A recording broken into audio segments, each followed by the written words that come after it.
que le Seigneur veut vous dire ce matin. Vous savez qu'il y a des prédications qui sont plus ou moins difficiles parce que les sujets même peuvent fâcher. Et bon, je voulais, parce que moi j'ai un ministère de délivrance et de guérison, j'ai dit je vais amener la guérison, la délivrance.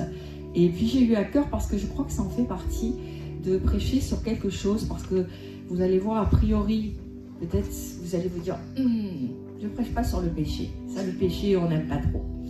Je vais prêcher sur un sujet, mais avec une facette un peu inhabituelle, c'est sur l'humilité. Parce que la Bible nous dit des choses très intéressantes sur l'humilité. On se dit, oh, l'humilité, c'est pas... Bon, oui, mais moi je suis humble. Ne t'inquiète pas, pasteur, je suis humble. N'est-ce pas?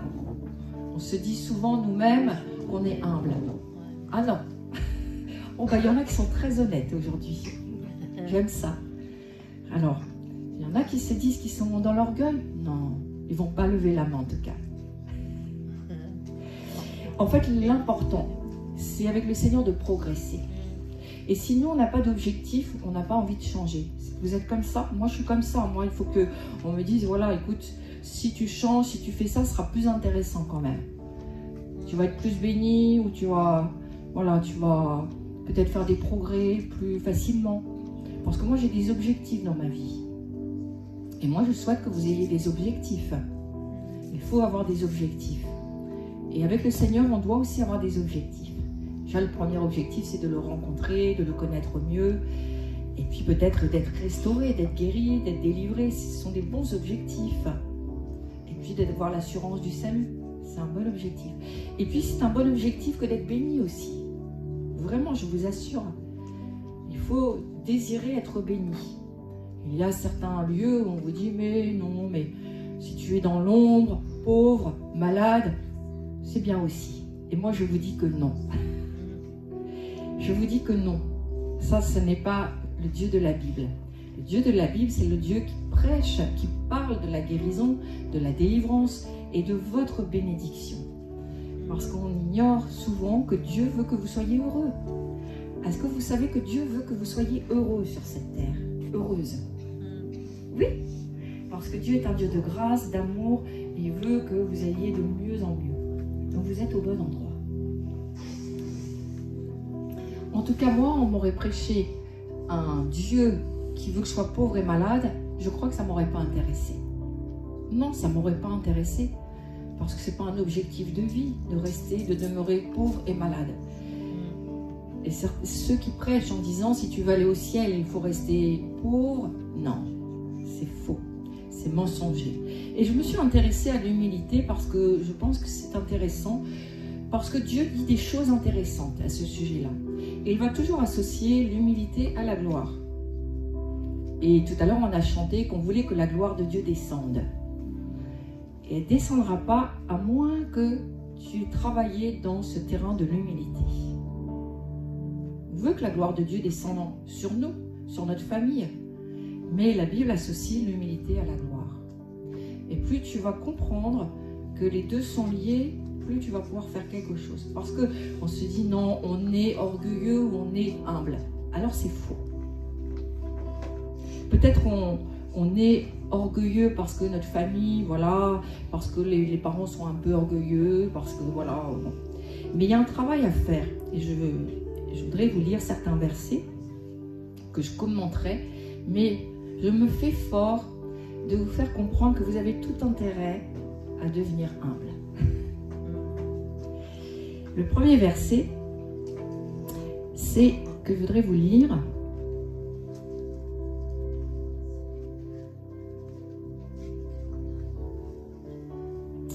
Voilà, c'est Pierre 3, 8. Première épître de Pierre 3, 8. Enfin, soyez tous animés des mêmes pensées et des mêmes sentiments, pleins d'amour fraternel, de compassion et d'humilité. Donc, vraiment, Pierre, l'apôtre Pierre nous exhorte qu'on doit, là, ici, on est ensemble, en esprit, et puis on doit s'aimer les uns les autres. Bon, c'est un bon objectif quand même. C'est un bon objectif. Mais est-ce que vous croyez que l'amour fraternel va vous tomber dessus comme ça? Amen. J'ai dit non, je ne crois pas par là. Mais c'est vrai que c'est une bonne réponse. Parce que si tu ne travailles pas à l'amour fraternel, et des fois on dit, j'attends que Dieu le fasse. Mais c'est comme si en fait ça nous tombe dessus. Mais non, il va falloir travailler pour aimer plus les frères et sœurs.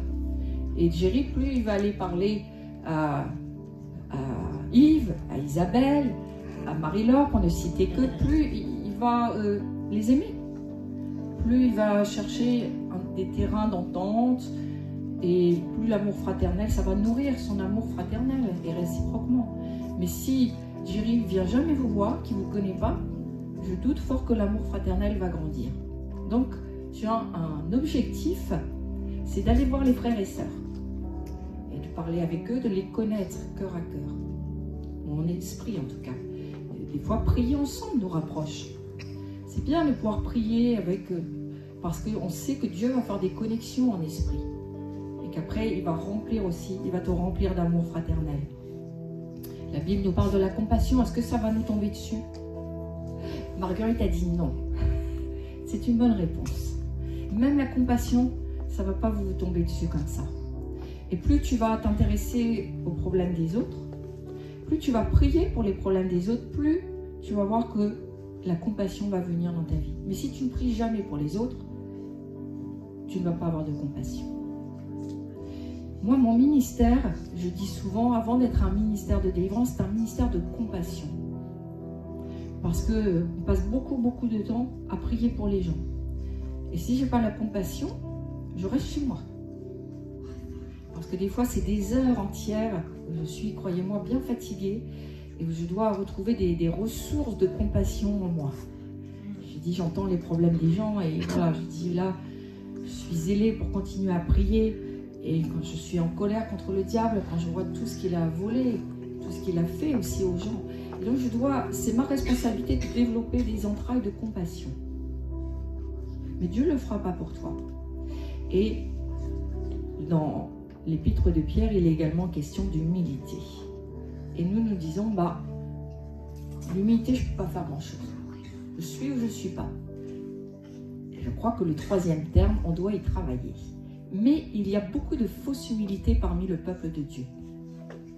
Et nous allons discuter qu'est-ce que c'est finalement la vraie humilité. Peut-être vous allez être surpris.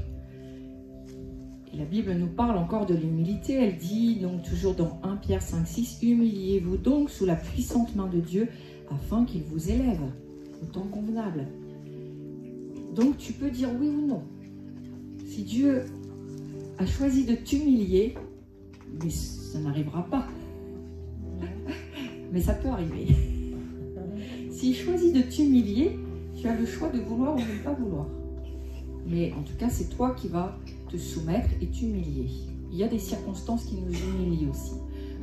On verra tout à l'heure. Mais en fait, il y a des temps vraiment où Dieu nous humilie. On se sent comme brisé. Ça vous est arrivé ça?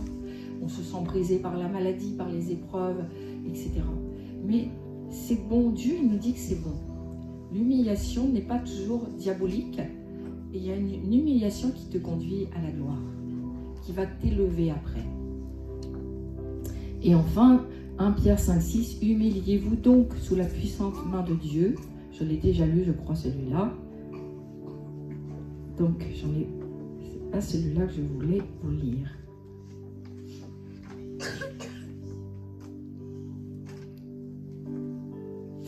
Matthieu 23, 12, « Quiconque s'élèvera sera abaissé, et quiconque s'abaissera sera élevé. » C'est étonnant dans le royaume de Dieu. Ce sont des choses étonnantes. On n'a pas l'habitude d'entendre ça dans le monde. On sait que faut jouer des coudes dans le monde. Et quitte à marcher sur tes amis, il faut jouer des coudes. Il faut être le premier. Mais la Bible, c'est pas ce qu'elle nous dit. Si tu prends ta part d'humilité ou d'humiliation, alors à ce moment-là, Dieu va t'élever. Et souvent, les chrétiens confondent quand ce sont des humiliations du diable et quand ce sont des humiliations que Dieu envoie. Et ce n'est pas toujours simple. Mais quand c'est le diable, il t'humilie et tu restes très blessé. Et quand c'est Dieu, tu t'abaisses un temps, mais après, tu n'es absolument pas blessé. Au contraire, tu sens que tu as franchi un cap. que c'est glorieux, que tu t'es un peu vidé de toi et ça c'est bon, et tu t'es rempli de Dieu. Il y a tant de versets, c'est impossible de tout lire, mais il y a énormément, j'ai relevé un peu tous les versets pour essayer de comprendre qu'est-ce que c'est pour Dieu finalement un cœur humble. Mais Dieu va souvent parler des cœurs humbles. Il aime ça. Et il va dire l'orgueil, il va s'opposer à l'orgueilleux. Il va retenir sa main pour bénir l'orgueilleux. Et je vois dans mon ministère, nous voyons que parfois il y a des gens qui viennent remplis d'eux-mêmes et d'orgueil. Et vous savez quoi? Ils ne sont pas délivrés. Et je peux toujours passer des heures à prier pour eux, ils ne sont pas délivrés. Parce que Dieu nous dit que le préalable, c'est de se rendre humble. Et j'aime ce terme, se rendre humble. Se rendre malléable entre les mains de Dieu. Il y a un verset qui est intéressant, c'est Philippiens 2, 3. Ne faites rien par esprit de parti ou par vaine gloire, mais que l'humilité vous fasse regarder les autres comme étant au-dessus de vous-même. Waouh! Il est étonnant ce verset. On n'a pas forcément envie de regarder les autres comme au-dessus de nous-mêmes. Et parfois, on constate qu'effectivement, mais ce qu'il est question là, c'est une histoire et une attitude de cœur. En ce qui concerne l'humilité, c'est de considérer l'autre comme étant supérieur à soi. Il s'agit vraiment d'une attitude de cœur. Et ça n'a rien à voir avec les compétences humaines. C'est-à-dire que moi, je peux être très compétente dans un domaine. Vous pouvez être très compétent dans un domaine. Et vous allez, par exemple, le domaine de l'informatique. Admettons que ce n'est pas le cas, mais que je sois très compétente dans le domaine de l'informatique. Le verset ne dit pas que je vais aller voir mon frère ou ma sœur et qui s'y connaît beaucoup moins bien que moi en lui disant « Écoute, tu es supérieur à moi, donc va t'occuper de l'ordinateur de l'église. » Non, le verset n'est pas en train de dire ça. Il dit que l'apôtre, quand il parle dans ce sens, il dit qu'en fait, Dieu a prévu qu'il y ait des gens qui soient plus intelligents que d'autres. Il y a des gens qui sont plus doués que d'autres. Il y a des gens qui apprennent plus vite que d'autres. Il y a des gens qui ont plus de dons que d'autres. Et c'est un mystère. Nous ne savons pas pourquoi c'est comme ça. Pourquoi il y en a, ils naissent, ils sont très intelligents, et d'autres, pas très intelligents. Certains, ils sont doués, ils sont beaux en plus. Vous dites, waouh, ils ont tout pris.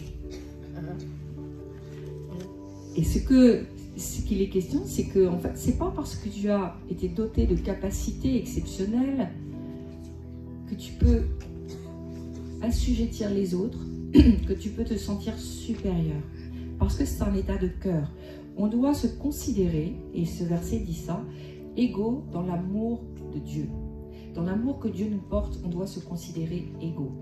Et on doit même voir l'autre comme supérieur, peut-être dans sa relation avec Dieu, dans sa capacité d'aimer Dieu. Nous devons le voir comme supérieur. Parce que nous ignorons aussi la relation que telle ou telle personne a avec Dieu dans son intimité. Et la connaissance qu'elle a de Dieu, nous ignorons aussi. Donc il n'est pas question de voir l'autre inférieur ou supérieur au niveau de l'intelligence ou des dons, mais au niveau du cœur, de cette capacité d'aimer Dieu, d'être aimé de Dieu, de se laisser aimer par Dieu et de se laisser d'être dans l'obéissance. L'apôtre Paul, nous voyons qu'il avait des capacités qui étaient bien meilleures que les autres. Vous savez, il était très intelligent et très érudit. Il ne s'en est pas caché. Mais ce verset nous dit qu'on doit considérer l'autre dans cette relation avec Dieu, dans sa relation avec Dieu, dans son amour pour Dieu et dans sa valeur devant Dieu. Chaque être humain a une valeur devant Dieu qui n'a rien à voir avec son intelligence, rien à voir avec sa capacité de raisonnement et rien à voir avec les dons que Dieu a pu lui donner. Vous voyez, ça n'a rien à voir. Et la Bible nous dit que plus tu as des talents, plus ça doit te rendre humble. Waouh! Pas évident ça. On doit considérer l'autre comme supérieur à nous, dans le sens où on doit voir l'intérêt de l'autre plus que le nôtre. Où est-ce qu'on en est sur l'échelle? C'est difficile, la barre est très élevée pour l'humilité, parce que l'humilité précède la gloire. On doit voir l'intérêt de l'autre. Je crois qu'on y arrive dans notre propre famille parfois. Pour nos enfants, par exemple. On voit l'intérêt pour nos enfants. Mais pour les frères et sœurs, point d'interrogation. Mais en tous les cas, c'est ce que le Seigneur veut. Il veut que je puisse aider mon frère, ma sœur à réussir. À réussir comment? À réaliser sa destinée dans le Seigneur. Et si moi je suis violent, enfin je fais violence spirituellement, je vais essayer de tirer l'autre. Mais si l'autre ne veut pas à un moment donné, je vais laisser faire. Mais nous avons cette responsabilité aussi de pouvoir soutenir les autres pour qu'ils accomplissent leur destinée dans le Seigneur. C'est dans ce sens que ce verset est écrit. Je dois m'intéresser à l'autre. Je dois trouver un intérêt à parler avec les frères et sœurs. Il n'est pas normal d'être isolé quand on est chrétien. On doit aspirer au rassemblement chrétien, à se voir, à prier ensemble, parce que Dieu se plaît à ce moment-là. C'est là qu'il fait descendre sa bénédiction. C'est pour ça que tout à l'heure, le Seigneur me montrait comme une terre ici, une terre qui était bénie. Parce qu'en fait, la bénédiction ne vient pas de toi ou de toi, elle vient de vous tous et de nous tous. Parce que dès qu'on est là pour parler de Dieu, pour chanter ensemble et pour prier, ça plaît à Dieu. Ça plaît vraiment à Dieu. Et Dieu se plaît à vous bénir à ce moment-là. C'est plus facile d'expérimenter comme ça, dans une onction corporative, la bénédiction de Dieu. Il y a des seuls, dans ce sens, des seuls qui sont bénis. Et il y en a d'autres qui sont maudits. Vous savez l'importance du sol. Et je dois vous dire que certaines églises sont maudites. Oui, c'est une réalité. Vous ne savez pas ce qui s'est fait sur ce sol. Mais ce que vous constatez, c'est que dans cette église, les gens meurent facilement. Les gens ne sont pas guéris. Il ne se passe rien. On ne voit pas Dieu agir.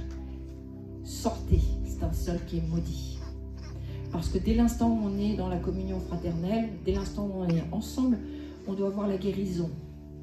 On doit voir comme ça les fruits. Il doit y avoir du résultat. Qui a été guéri dans cette église? Ne levez pas la main. Je sais que certains ont été guéris et délivrés. Il y a du résultat dans l'église. Parce que le sol est béni. Parce qu'il y a la foi. Parce qu'il y a la présence du Saint-Esprit. Parce qu'on prêche aussi une doctrine véritable, biblique, évangélique. Et quand on parle de l'humilité au sens biblique du terme, c'est accepter d'être abaissé par Dieu. Et surtout accepter de laisser Dieu maître de notre vie. Waouh! C'est lâcher. Vous savez, il y en a peu qui acceptent que Dieu soit maître de leur vie. On va être d'accord quand les circonstances sont assez favorables.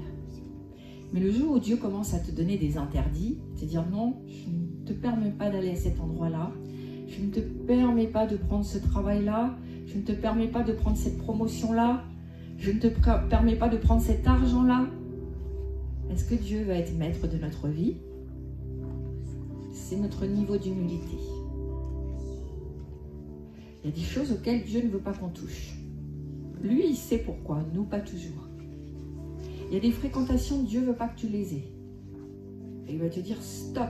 Et il y a même des fois des personnes qui peuvent avoir des petits amis, petites amies. Ils sont très amoureux, ils sont très liés. Et Dieu dit stop à cette relation. Et toi, tu veux pas. Tu dis non. Ah non, non, non, je l'ai dans la peau. C'est un coup de foudre. Je l'ai dans la peau. Je veux pas. C'est pas possible, je vais mourir. Et Dieu dit, il faut que cette relation soit coupée. Le véritable humble dira oui. Et l'orgueilleux, celui qui ne veut pas que Dieu soit au contrôle de sa vie, va dire non. Ça fait trop mal. Je veux pas. Je vois les choses différemment. Je veux aller à cet endroit-là. Je veux prendre cet argent-là. Je veux prendre ce travail-là. Ça, c'est l'humilité. Est-ce que Dieu est maître de toute ta vie? Est-ce que tu acceptes de lui obéir? De lui faire confiance? Il y a beaucoup de gens qui apparemment sont humbles. Et en tant que pasteur, quand on discute avec eux, alors, je reçois pour toi, Dieu me dit ci, Dieu me dit ça. Non, ils ne veulent pas. Parce que eux, ils sont maîtres de leur destinée. Et ils se disent non, non, non. Alors, au mieux, ils disent, mais non, c'est pas Dieu qui a dit ça. Et au pire, ils arrangent leur conscience. C'est de l'orgueil. L'orgueil est là. J'ai entendu une personnalité très publique, un acteur, je dirais le nom, peu importe, mais extrêmement connu. Il a dit, je vais me suicider. Il a dit, je vais mettre en place, donc en Suisse, suicide assisté, parce que je ne veux pas que ce soit Dieu qui soit au contrôle de ma mort. Il a dit, ce sera moi qui sera au contrôle de ma propre mort. Je ne laisserai pas Dieu avoir le dernier mot. C'est de l'orgueil. Mais voyez, on a toujours ce principe, est-ce que c'est moi qui suis maître de ma vie ou est-ce que c'est Dieu qui est maître de ma vie? Et ça, c'est un choix qui va vous coûter cher. Parce que Dieu peut vous emmener dans des endroits où vous n'avez pas envie d'aller. Il peut vous faire faire des choses que vous n'avez pas prévu de faire. Des fois, Dieu peut te parler et puis te dire, voilà, tu as 50 € dans la poche, tu les donnes. Tu les donnes à tel frère, telle soeur, ou tu les mets dans le panier des offrandes. Et toi, tu dis, ah, il y a un démon qui m'a parlé. Je te lis, je te chasse au nom de Jésus.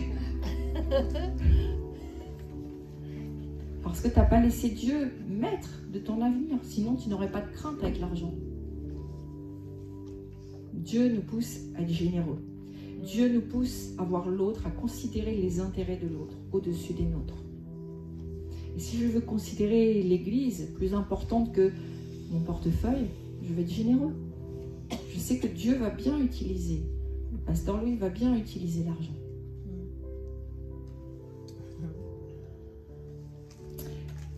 La véritable humilité. On s'est vraiment taillé une idée fausse de l'humilité. Je vois des gens, ils sont une apparence d'humilité. Ils arrivent à l'église, ils repèrent, et se mettent au dernier rang.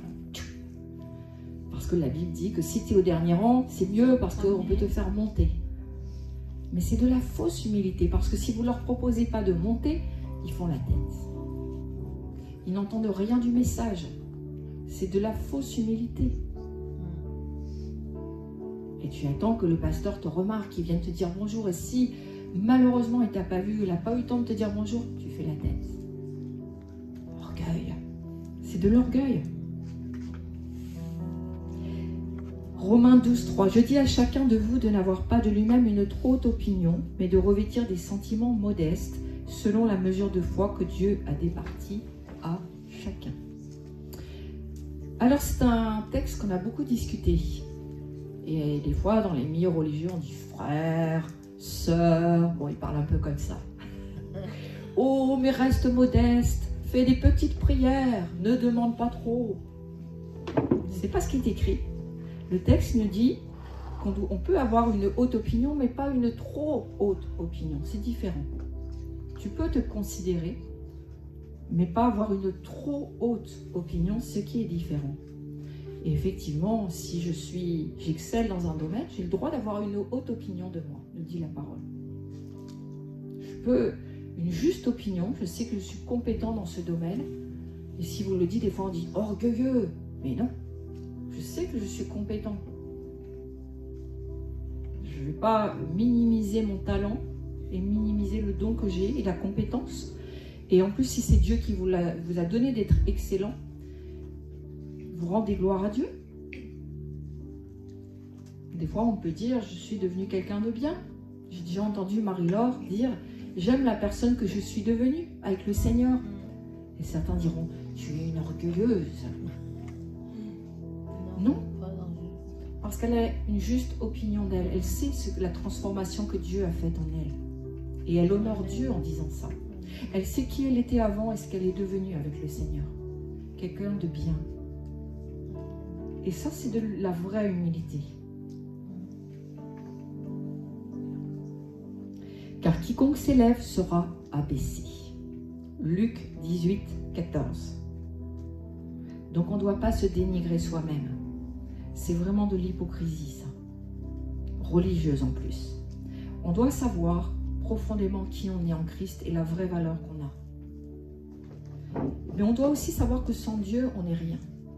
Vous savez, il suffit de passer un temps par la vallée de l'ombre de la mort pour s'apercevoir qu'on n'est pas grand-chose sans Dieu. On peut fricoter avec la mort, l'ange de la mort, et crier parce qu'on sent l'enfer sur nous, et les démons de l'enfer qui sont déjà prêts à venir nous chercher. Et on réalise à ce moment-là qu'on n'est rien sans Dieu. D'un seul coup, votre vie peut basculer, et vous partez en enfer. On n'est rien. Et si je sais ces choses, j'ai tout intérêt à donner tout de suite ma vie au Seigneur. Seigneur, tu es le maître de ma vie et de ma mort, de l'instant de ma mort. Je crois en toi. Je te veux comme Seigneur et Sauveur dans mon existence. Tant que vous n'avez pas fait cette prière, moi je prie que le Seigneur vous travaille. Parce que vous êtes candidat pour l'enfer. Amen. Et je vous assure que la maladie qui peut conduire à la mort vous rend humble. Parce que vous apercevez que vous n'êtes rien. Juste un souffle sur cette terre. Et dès l'instant où vous serez parti, on vous oubliera. Peut-être quelques proches qui se souviendront de vous, mais on vous oubliera. Sans Dieu, on n'est rien. Et pourtant, l'apôtre Paul va dire une chose, il va dire dans Philippiens 4,13, « Je puis tout par celui qui me fortifie. » Paradoxalement, je suis tout en Christ et je peux tout en Christ. 2 Corinthiens 12, 11, « Car je n'ai été inférieur en rien aux apôtres par excellence, quoique je ne sois rien. » Et l'apôtre Paul va jongler avec « je puis tout et je ne suis rien ». C'est étonnant, mais à chaque fois qu'il le dira, c'est qu'effectivement, il n'est rien sans Christ, mais il est tout par Christ. Parce que quand vous avez le grand Dieu de l'univers dans votre vie, croyez-moi, vous êtes fort. Christ a soumis les autorités, les dominations, les démons, il a vaincu le diable, il a vaincu la mort. Et en Christ, quand nous revêtons Christ, nous sommes vainqueurs, plus que vainqueurs. Nous pouvons toutes choses par Christ, qui nous fortifie chaque jour. Mais sans Christ, nous ne sommes rien. Sans Christ, nous n'allons faire que des mauvais choix qui vont nous conduire à la mort. Mort spirituelle, mort physique. La personne humble passe sa vie à prier. La personne qui est humble, une vraie humilité, elle sait que le diable peut sans arrêt la piéger. Elle part quelque part, elle dit, je prie quelques instants. Seigneur, tu es au contrôle, protège-moi. C'est des courtes prières qui sont puissantes, croyez-moi. Le diable rôde, cherchant qui il va dévorer. La personne qui est humble reconnaît que sans Dieu, sa vie peut devenir une catastrophe. Elle peut s'arrêter brutalement. Tant de témoignages qu'on a entendus de gens qui partaient le matin conquérants et qui ne sont jamais rentrés le soir. Leur vie s'est arrêtée. Et vous vous dites, elle parle des païens, bien sûr. Je parle des chrétiens, bien sûr. Mais oui, il faut rester humble. Et quand je reste humble, je reste connecté à Dieu en permanence. Je ne pars pas sans avoir remis ma journée au Seigneur. Je ne dors pas sans avoir remis ma nuit au Seigneur. Tout peut arriver la nuit. Vous savez que le monde de la nuit est un monde très dangereux. C'est là où les démons sont le plus en forme. Ils viennent tirer les pieds des chrétiens. Les démons se manifestent plus la nuit. Si vous saviez le nombre de témoignages de chrétiens qui dorment avec la lumière, parce qu'ils ont peur, ils se sentent angoissés, tourmentés, ils ont des visitations nocturnes. Il ne faut pas rester comme ça. Il faut demander la prière pour en être délivré, ce n'est pas juste. Le monde de la nuit quand nous sommes connectés à Dieu, doit être un monde tranquille. On doit dormir tranquillement. Si vous faites des cauchemars, beaucoup de cauchemars, ce n'est pas juste. Demandez la prière pour être délivré des cauchemars. Je puis tout par celui qui me fortifie. C'est la juste humilité. Je sais qui je suis en Christ. Je connais la puissance que j'ai dans le Seigneur. C'est la vraie humilité. Mais sans Christ, effectivement, j'ai tout à craindre. La personne humble, elle se convertit vite. À peine vous l'amenez à l'église, elle a tout compris. Elle dit, mais forcément j'ai besoin de Dieu. L'apôtre Paul, 1 Corinthiens 15, dit, j'ai travaillé plus que tous. Et il parle des autres disciples. Non pas moi toutefois, mais la grâce de Dieu qui est avec moi. Et on se dit, ah, l'apôtre Paul, il est un peu orgueilleux, hein. Il dit qu'il prie en langue plus que tout le monde. Il dit qu'il travaille plus que tout le monde.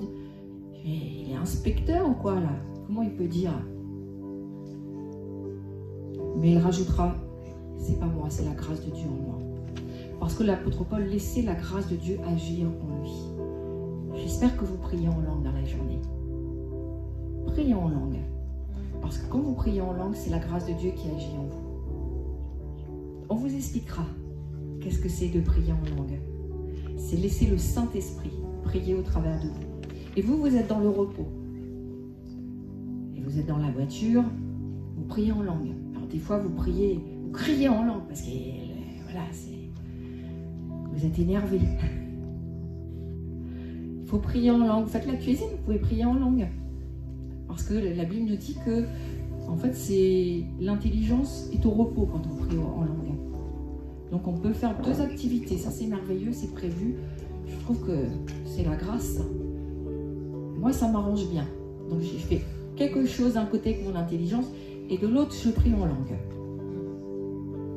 Et des fois, je ne me rappelle même plus que je suis en train de prier en langue. Et des fois, je me réveille que je prie en langue.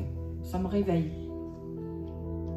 Et ça, c'est bien. C'est quand vraiment on est connecté à Dieu. Voilà, cette capacité de prier en langue tout le temps, de laisser la grâce de Dieu agir en nous. Si vous n'avez pas été baptisé du Saint-Esprit, demandez. Demandez à parler en langue.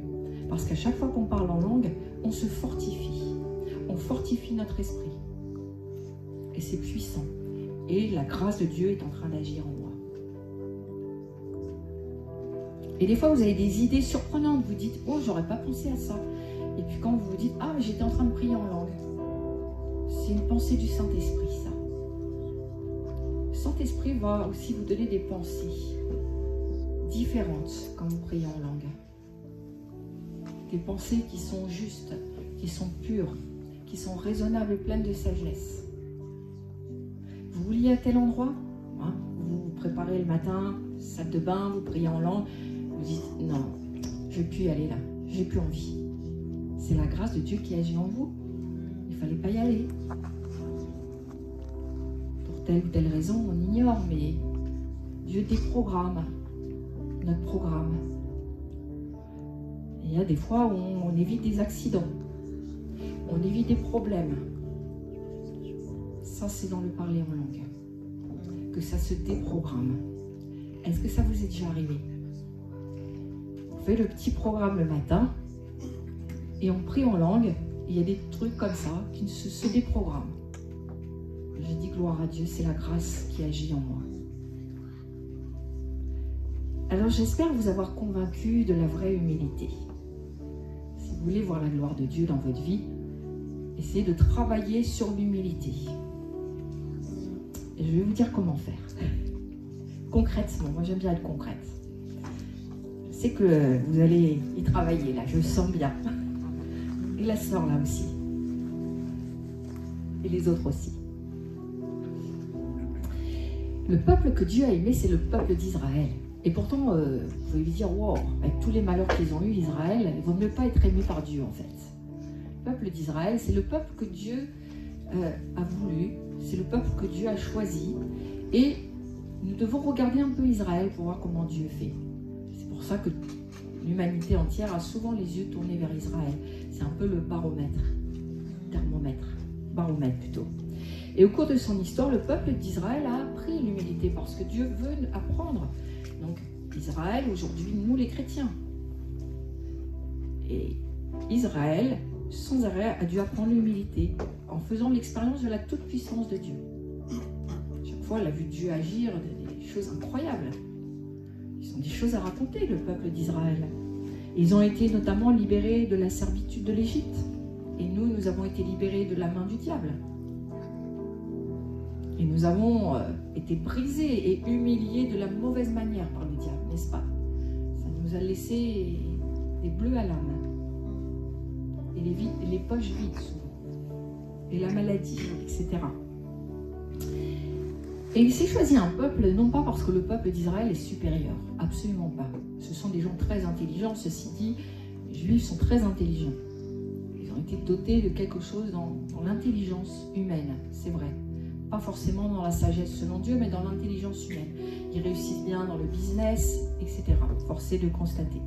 En fait, il s'est choisi, ce peuple, et il a dit que ce peuple serait supérieur aux autres peuples, aux autres nations, non pas par les mérites, pas parce qu'ils sont intelligents, pas parce qu'ils sont talentueux, pas parce qu'ils sont bons dans les affaires, mais simplement à cause de l'amour sur eux. Juste parce que Dieu les a choisis. Il en va de même pour nous chrétiens. Les supérieurs juste parce que, voilà, Dieu est notre Père maintenant. Et ils ont dû apprendre toute une période, ils ont eu des périodes fastes, et ils ont eu des périodes d'exil. D'exil qui vraiment a été très compliqué pour Israël. Et les périodes d'exil d'Israël ont toujours été des périodes de pauvreté et d'humilité. Pauvreté et humilité. Dieu a voulu, comme ça, que son peuple apprenne des choses pour voir la gloire de Dieu. Et en ce qui nous concerne, nous, on va apprendre aussi l'humilité dans la vie. Je dis toujours que la vie se charge bien de nous apprendre des choses. Les gens qui ont vécu plus que nous, ils savent aussi. Ils savent aussi qu'il y a des saisons qui sont fastes, des saisons qui sont moins bonnes, mais que voilà, ils sont plus philosophes, entre guillemets, pour ne pas employer le mot sage. Les cheveux blancs sont plus philosophes, sages. Ils ont vu quand même. Ils ont vu qu'il n'y avait rien de nouveau sous le soleil, n'est-ce pas? Que tout est toujours un éternel recommencement. Ils ont vu ces choses, ils sont moins effrayés. Ils savent que voilà, on peut être malade, mais on peut guérir. Et plein d'autres choses comme ça, sous le soleil. Et on apprend l'humilité, et c'est une bonne chose, parce qu'ici c'est un test, ici-bas. Et dans ce test, on apprend l'amour, la foi, l'humilité. Et c'est bien, et on apprend au travers de la maladie, de l'échec, des épreuves, des tentations, des relèvements de Dieu. Parce qu'effectivement, des fois on chute et Dieu nous relève. Et c'est censé nous rendre humbles. Il y en a qui deviennent orgueilleux à cause des relèvements de Dieu. T'as vu comment je me suis relevé des épreuves? Non, ça c'est la grâce de Dieu en toi qui a travaillé. C'est pas toi tout seul. Mais Dieu, il est vraiment patient avec nous. Comme il a été patient avec Israël. Continuera de te relever même si tu chutes. Ça c'est une bonne nouvelle. Quel que soit l'état de votre chute, il va vous relever. Mais à qui tu vas donner la gloire? À toi, à tes petits bras musclés, ou à Dieu? Tu peux passer à côté de l'humilité parce que tu ne l'as pas vu. Mais en fait, la vraie humilité, c'est de prendre conscience de sa pauvreté intérieure. Heureux les pauvres d'esprit. Béatitude. Ben oui. Si moi, je n'ai pas Christ, j'ai rien, j'ai plus rien. Je suis vide. Et on doit prendre aussi conscience de notre fragilité en tant qu'être humain. Tout peut basculer du jour au lendemain. Ceux qui sont passés par des grandes épreuves le savent. Et on doit cultiver une attitude de dépendance vis-à-vis de Dieu. Je voulais en arriver là, parce que si je vous avais dit ça dès le début, vous n'auriez pas écouté ma prédication. En fait, la vraie humilité, c'est une attitude de dépendance vis-à-vis de Dieu. Est-ce que tu es vraiment dépendant de Dieu dans ta vie entière? Ou est-ce que tu dépends de mammon pour l'argent? Tu vas gratter là des... Je ne sais plus comment ça s'appelle. La loterie, tic-tac, j'en sais rien. Et c'est mammon, hein. Tu n'es pas dépendant de Dieu si tu fais ça. Tiercé, toutes ces choses, les jeux d'argent, tu ne dépends pas de Dieu. Est-ce qu'on dépend de Dieu et dans quelle mesure on dépend de Dieu? C'est à nous de jauger. Hein. On n'a pas forcément tout donné. Hein. Parce que sur cette terre, on vit ce que les gens qui ne sont pas chrétiens vivent aussi. Tu perds ton emploi parce que tu ne veux pas te faire vacciner. Les gens du monde, c'est pareil. Beaucoup de gens n'étaient pas pour la vaccination. Tu ne peux pas dire j'ai tout perdu à cause de Dieu. Non. Ce n'est pas ça tout perdre. Mais quand tu as rencontré Christ, tu as tout gagné. Ça, c'est sûr. Tu as tout gagné. L'âme cherche toujours Dieu pour vivre en communion avec lui. Il veut atteindre l'unité et la cohérence de sa personne. Et c'est quoi? Ça passera par la guérison et la délivrance. Et retrouver sa dignité, parce que souvent le diable vous a volé votre dignité. L'âme sait qu'il ne peut compter que sur, il ne peut pas compter sur ses propres forces pour se réaliser. Ça, c'est l'âme. Il a besoin d'un roc solide, qui est beaucoup plus solide que lui, sur lequel il doit édifier sa vie. La personne humble a besoin de Dieu. Le cœur humble a besoin de Dieu. Et vous savez pourquoi Moïse était vu comme l'homme le plus humble sur cette terre? Moïse a marché sur cette terre. Et il était vu comme l'homme le plus humble. Quelqu'un a une idée là-dessus? Parce que la Bible nous dit parallèlement qu'il était dans une communion très étroite avec Dieu. Et moi, je remplace par une dépendance de Dieu. Il ne faisait rien sans avoir consulté Dieu. Alors pas après, hein, parce qu'il y a des chrétiens qui disent « Je vais à tel endroit, quand je reviendrai, je prierai ». Non. Prie avant, parce qu'il se peut que Dieu déprogramme. Et comme ils le savent, ils ne vont pas prier avant. Ils ont déjà le projet d'y aller. On verra. En chemin, on demandera la prière. C'est déjà trop tard. Dieu, il a vu ta détermination à y aller. Alors donc, c'est trop tard. La vraie dépendance de Dieu. Je ne fais rien sans avoir demandé à Dieu. Oui. Les caractéristiques de l'humilité. Alors ça, c'est pour nous jauger. Alors, les gens humbles sont prompts à pardonner et difficiles à offenser. Voilà. Alors, quand tu as besoin de pardonner, est-ce que ça va vite? Est-ce que tu restes un jour, 2 jours, 1 semaine à faire la tête? Un peu d'orgueil, là, hein, derrière. Ça, c'est l'humilité. Le propre de l'humilité, c'est que la personne, elle pardonne aussitôt. Et c'est pas de quoi demain sera fait. Et si on n'a plus cette possibilité de se demander pardon. Et la Bible nous dira d'ailleurs qu'il ne faut pas que le soleil se couche sur ta colère. Donc avant que le jour soit couché, voilà, pardonne. Pardonne. Et est-ce que tu es tout le temps en train de faire la tête? Est-ce que tu es prompte à faire la tête? C'est de l'orgueil. Et quel que soit le tort que tu as subi, hein, tu dois avoir cette certitude que toutes choses finalement vont concourir à ton bien. Tu penses avoir été lésé dans l'affaire, t'inquiète pas. Dieu va agir. La grâce de Dieu va agir. Dieu ne va pas te laisser comme ça. Mais libère-toi de l'offense. Les gens humbles sont patients. Oui, oui, vous avez bien entendu, patients. Ils sont patients. Quand on n'obtient pas quelque chose, Pasteur Louis, il faut prier. Il y en a qui se reconnaissent. Les gens humbles sont patients. Des fois, Dieu tarde exprès. Il pourrait te bénir, mais il attend. Il attend. Je me suis dit, mais non, mais je pense que Dieu, il n'a pas vraiment vu ma situation là. Et alors, on est quand même des enfants gâtés. Il faut que Dieu agisse, il faut que Dieu agisse. Dieu, bénis-moi. Mais si vous êtes humble, vous êtes patient, parce que vous savez que de toute manière, Dieu n'est ni en avance ni en retard.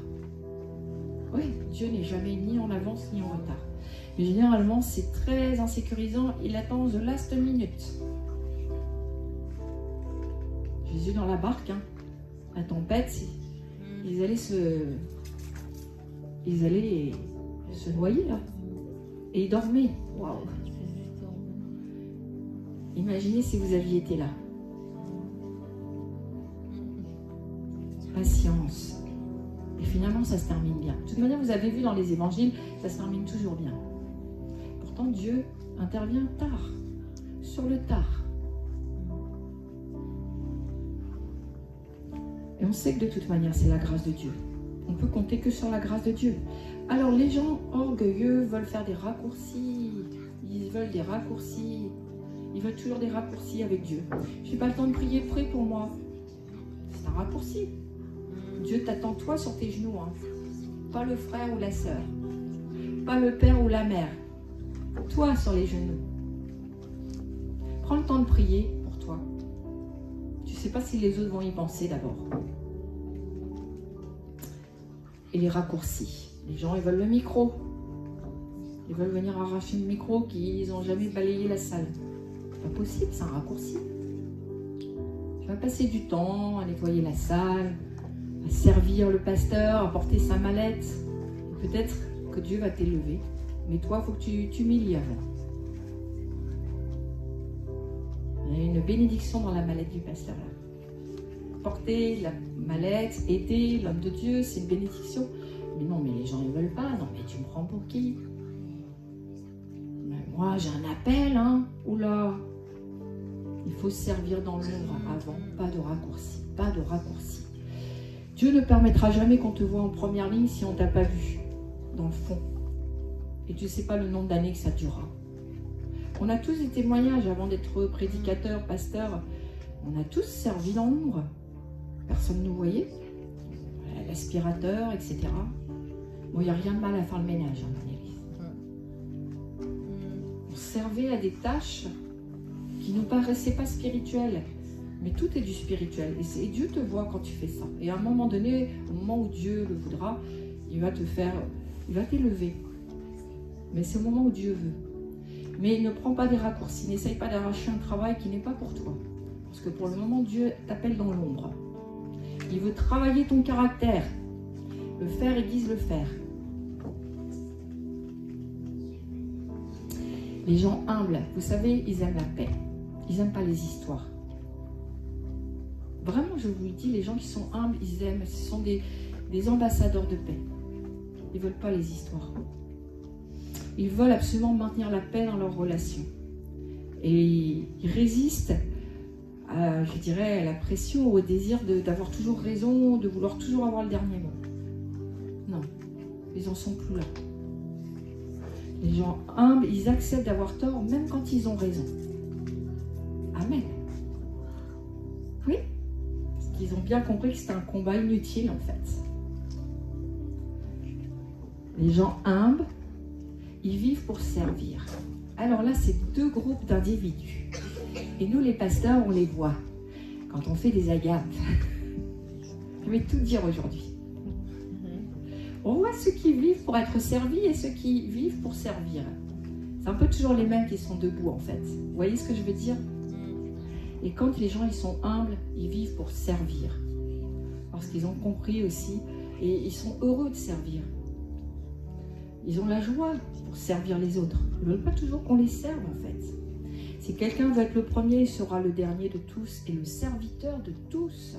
Serviteur. Marc 9, 35. Jésus est en train de montrer une perspective étonnante des responsabilités en fait. Ça, c'est les responsabilités dans le royaume de Dieu. Donc tous ceux que vous allez voir vous lever à table, vous dites « Waouh, c'est des sacrés leaders ». C'est un peu ça. La mission de Christ sur cette terre consistait du reste à servir les hommes, jusqu'à donner sa vie à la croix. Il faut qu'on se souvienne de ces choses. On veut toujours venir être servi, vous voyez, arracher quelque chose que Dieu ne nous a pas donné pour le moment. Et le véritable chef, d'ailleurs, le véritable leader dans un ministère, dans une église, il reconnaît la valeur du travail des autres. Il sait voir la valeur. Il ne se considère pas au-dessus des tâches. Il met la main à la pâte. Les gens humbles sont reconnaissants. Oui, vous avez bien entendu. Reconnaissants. Combien de fois on prie pour les gens? Alors nous n'avons pas de témoignage, mais des fois même pas de reconnaissance. C'est-à-dire que c'est normal. Nous sommes un peu des machines à prier et à bénir. Eh ben non. On n'est pas des robots. Et on a besoin aussi que le cœur des chrétiens humbles dise qu'ils sont reconnaissants. La reconnaissance, c'est l'humilité, le fruit de l'humilité. L'orgueilleux n'est pas reconnaissant. C'est normal. C'est normal. Tu es là pour ça, Pasteur Louis. Hein? Bon, tu pries. Voilà. On vient le voir à chaque fois. Prière, prière, prière. Il n'y a pas de reconnaissance. Et Dieu ne bénit pas. Vous avez bien compris que Dieu bénit l'humble et résiste à l'orgueilleux. C'est une histoire de cœur. Les gens humbles reconnaissent leur tort. Ah, ça, c'est encore compliqué, ça. Parce que c'est souvent la faute du frère, de la sœur, du voisin, de la voisine, du père, de la mère.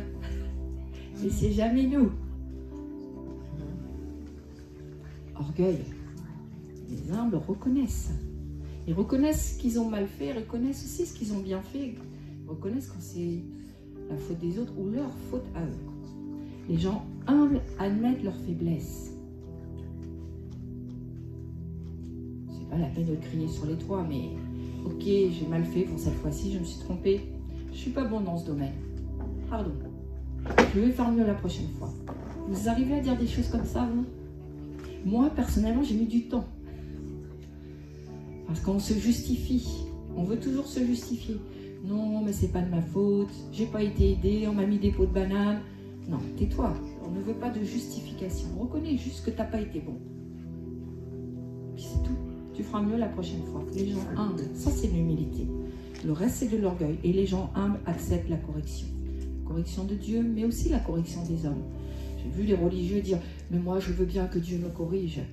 Et quand le pasteur vient pour les corriger, ils disent, non, pas lui, Dieu.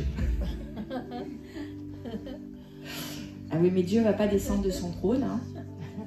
Il est au 3e ciel, il va rester, il est bien. C'est le pasteur qui va te corriger. Et c'est la correction de Dieu, bien sûr. Et orgueil. Voilà, je ne vais pas faire beaucoup plus long. Je pense que vous avez bien compris. Mais je voudrais simplement vous dire que nous avons vraiment tout intérêt à travailler l'humilité dans nos vies pour voir la gloire de Dieu. Pour être transporté dans la gloire. Parce qu'après, quand vous priez, ça prend une autre dimension sans vraiment l'onction sur nous, parce que on s'est vidé un peu de nous, en fait. C'est vraiment Christ en nous. C'est la grâce de Dieu en nous.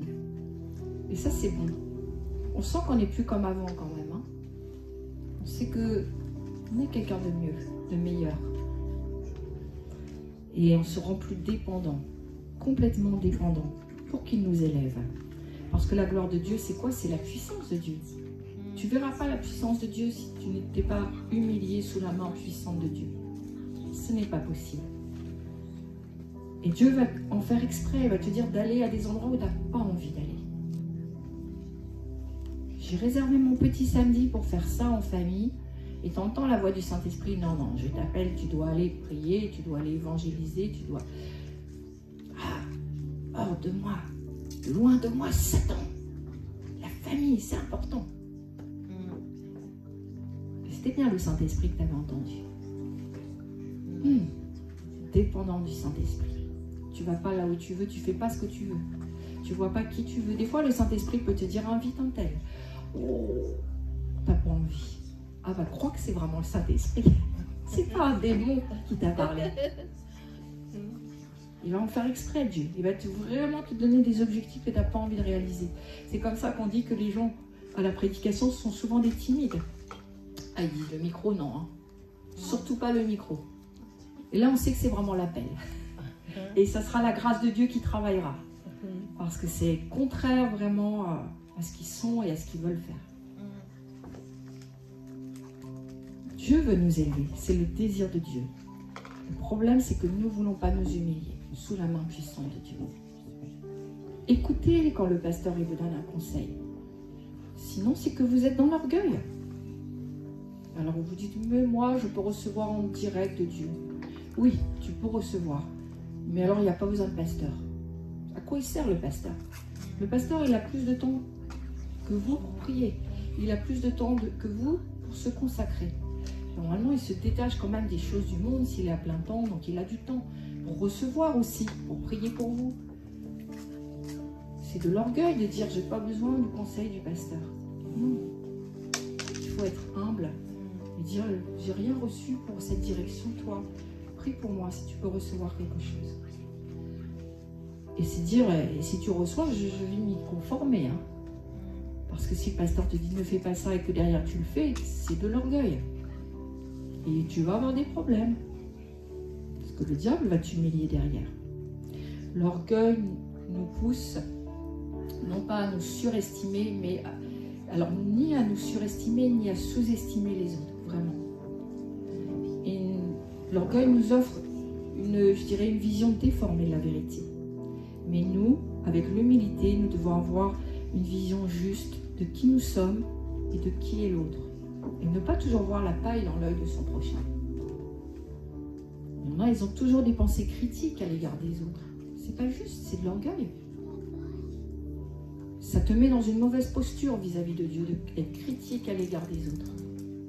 Si tu portes toujours des jugements sur ceux qui enseignent ou les leaders, franchement, il va y avoir un problème avec Dieu.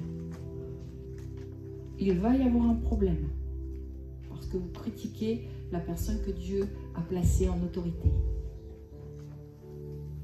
Il faut se voir tel qu'on est, avec la valeur et la grâce de Dieu qui agit en nous. Je vais prier. Seigneur, nous te louons et nous te bénissons. Et Seigneur, nous prenons acte de ce que tu viens de nous dire ce matin. Parce que tu nous dis qu'effectivement, ce qui précède juste l'instant d'avant ta gloire, c'est l'humilité. Et notre faculté, notre volonté de bien vouloir nous soumettre et nous humilier sous ta main puissante. Nous prenons la décision aujourd'hui. Alors, si vous êtes d'accord, vous pouvez juste faire un petit signe comme ça. Si vous ne savez pas ce que je vais dire encore, faites attention. Faites-moi confiance. C'est forcément bien pour vous.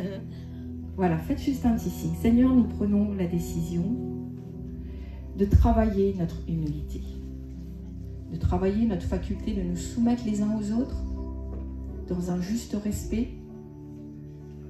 Et nous voulons que tu aussi travailles à avoir plus de compassion, des entrailles de compassion, à voir l'autre comme supérieur à nous dans sa relation avec toi.